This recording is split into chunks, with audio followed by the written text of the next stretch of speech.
अमित शाह जी का बयान आता है।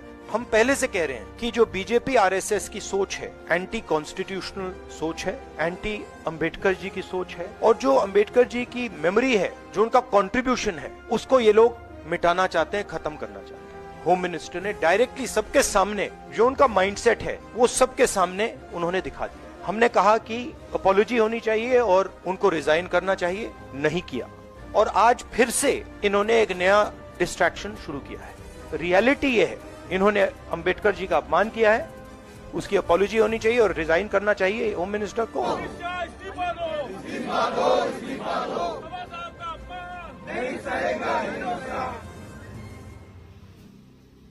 अस्सलामु अलैकुम वरहमतुल्लाहि वबरकातुहू। अज़ीज़ान मिल्लत इस्लामिया, आप तमाम उम्मती को अबू फसल की तरफ से सलाम अर्ज़ है। घर में बड़ी पर्दानशीन इज़्ज़तदार माँ और बहन को अबू फसल की तरफ से सलाम अर्ज़ है। बहरहाल अल्लाह से उम्मीद है आप लोग खैरियत से होंगे, अल्लाह की हिफाजत में होंगे। इन मलूनों की मलामत से, इन फ़िरक़ा परस्तों की फ़िरक़ा परस्ती से, इन दरिंदों की दरिंदगी से, इन मावलिनचरों की मावलिनगी से महफूज होंगे।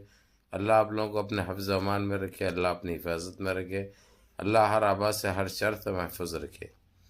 आमीन सुम्मा आमीन। बहरहाल मेरे अज़ीज़ दोस्तों, मेरे भाइयों, देश के हालात से भी आप लोग वाकिफ़ है और देश के बाहर के हालात से भी आप लोग अच्छा वाकिफ़ है। लेकिन ये हमारे देश में मुसलसल जो ज़्यादती हो रही, जो अनदेखी हो रही, जो हमारे संविधान को भी ये लोग नहीं बख्श रहे, संविधान की भी अम्मा बन करके रखे हैं। बाबा साहब अम्बेडकर ने इस देश को ये संविधान दिया जो हर कोई मानते थे बापू के बाद जो है सो कोई थे तो बाबा साहब अम्बेडकर, जो कि हर हिंदुस्तानी इज़्ज़त भी करता है, एहतराम भी करता है। और आज हम वही संविधान से चलते हैं। हमारे देश में वही संविधान जिसको एक तरजीह दी गई है, जो एक आला मुकाम रखता है, जो हमारी पहचान है, हमारा वजूद बने हुआ है। लेकिन इनको चाहिए अखंड भारत, इनको चाहिए हिंदू राष्ट्र। तो इन हल्लो तो पहले किसी तरीक़े से मुसलमानों के इबादत गाहों का मिसाल के तौर पे मसाजिद को शहीद करने की नाकाम कोशिश करी और कुछ मसाजिद को कर भी दिए। उसके बाद दरगाहें और कोई चीज़ इनके पास नहीं बच रही थी। लेकिन हाल में जिस तरीक़े से सुप्रीम कोर्ट के सुप्रीमो चीफ जस्टिस ने जो इनको धुतकार भी लगाई, इनको औकात भी दिखाई, जो इनकी जो हैसियत है, जो इनका जो वजूद है, जो इनका काम है, वो काम भी समझाया और इनका ख़त भी दिखाया। अब वो चीज़ से हटकर इनको कुछ ना कुछ तो चाहिए गंदगी फैलाने के लिए, गंदगी बर्पा करने के लिए। अब अमित शाह ने लोकसभा में ठहर कर जो गुस्ताखी बाबा साहब अम्बेडकर की शान में की है, अब उसको ये हर हाल में भुगतना पड़ेगा। वजह सिर्फ इससे हिंदुस्तानी अवाम नाराज़ नहीं है, बल्कि जो अपोजिशन के यूपीए के सारे लोग एक ही मांग कर रहे हैं भी कि अमित शाह को फ़ौरन इस्तीफ़ा देना चाहिए। और सिर्फ इस्तीफ़ा नहीं, ये माफ़ी भी मांगनी चाहिए और इस्तीफ़ा भी देना चाहिए। अब इससे ऐसा हो चुका है और कई जगहों पे मिसाल के तौर पे जहाँ पे कांग्रेस की सरकार रहने दो या आप पार्टी केजरीवाल की रहने दो या कहीं पे किसी के रहने दो, वो सारे संबरीस में यही चलता रहा और सारे अपने एमएलओ को निकाल कर वहाँ पे बाबा साहब अम्बेडकर की तस्वीर लगा कर चले गए। यानी इतना कुछ देखने को मिल रहा है जो हमने जब से हमारा देश आज़ाद हुआ हमने कभी नहीं देखा। और जो ये लोग जो गंदगी जो फैलाए हैं, ये अब इनको सज़ा मिलने जा रही है। अभी पहले के वैसा नहीं है, जो दिल में आया इन्हों कर दिए, जो दिल में आया इन्हों, जो मुंह में आया बोल दिए, जो दिल में आया कर दिए, वैसा चलने वाला नहीं है। अब इनकी औकात भी दिखाई जा रही, इनका ख़त भी मापा जा रहा, जो कि एक बहुत बड़ी बात है और ये चीज़ होना भी चाहिए थी। तो मेरे अज़ीज़ दोस्तों, मेरे भाइयों, जिस तरीक़े से आज इनको रौंदा जा रहा है, जिस तरीक़े से जो आज इनको रगड़ा जा रहा है, ये बहुत बड़ी बात है। और उसी बिना पे जो राहुल गांधी ने जो एहतजाज किया, दूसरे जितने भी सपोर्ट करने वाले जो लोग हैं यूपीए में जो शामिल है, उन सब ने और सारे लोगों की एक ही मांग है कि अमित शाह माफ़ी चाहे और दूसरी चीज़ वो फ़ौरन अपने ओहदे से रिज़ाइन कर दे। और ये लोग खामोश बैठने वाले नहीं हैं।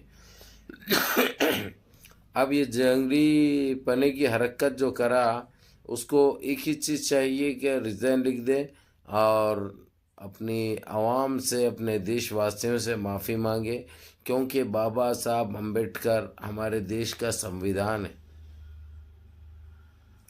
उन्होंने जो काम किया किसी से ढुका छुपा नहीं है देश के अंदर। अब ये साले उल्टे, अब क्या बोलना इनको भाई, हम एक ही बात बोल सकते कि जो ऐसे गौमूत्र से बाहर निकलो, अपनी गंदगी जो बर्पा करती हैं वो चीज़ का खात्मा करो। उठा के जो है सो यानी कांग्रेस का दौर, गांधी का दौर, नेहरू का दौर, इंदिरा गांधी का दौर याद दिला रहे हैं ना।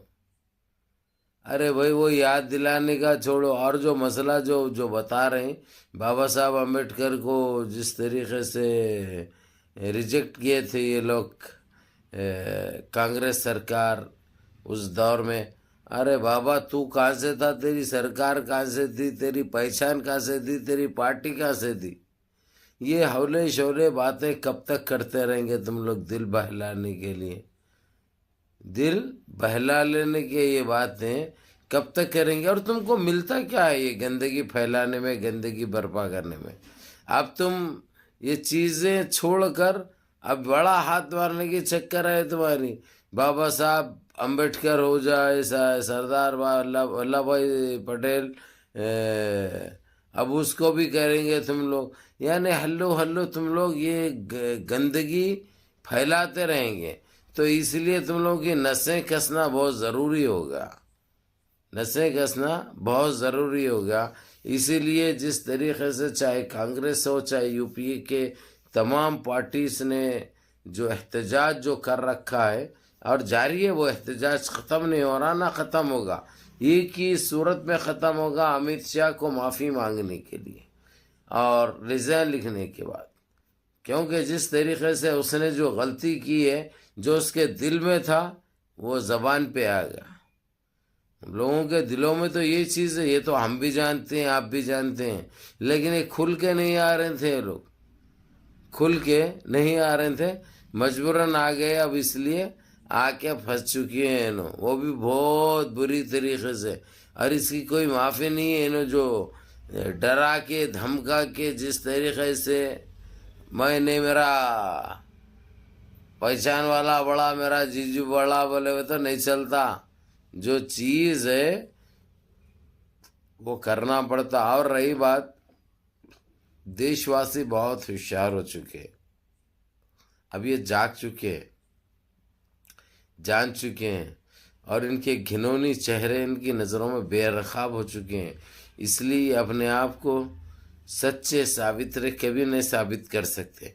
और इनके पास कोई चीज़ है नहीं भाई गंदगी फैलाने के लिए, गंदगी बर्पा करने के लिए। अब इनके पास यही ढकी छुपी यही चीज़ें थे कि किसी तरीके से बड़े लोगों को टारगेट करो ताकि उसी में उलझा रहे देशवासी, और इन्हों अपने कारनामे अंजाम दिए, अपने कामों को अंजाम दे, और ये चीज़ों से लोगों को भटका के रखे देशवासियों को। ये इनकी सोच है।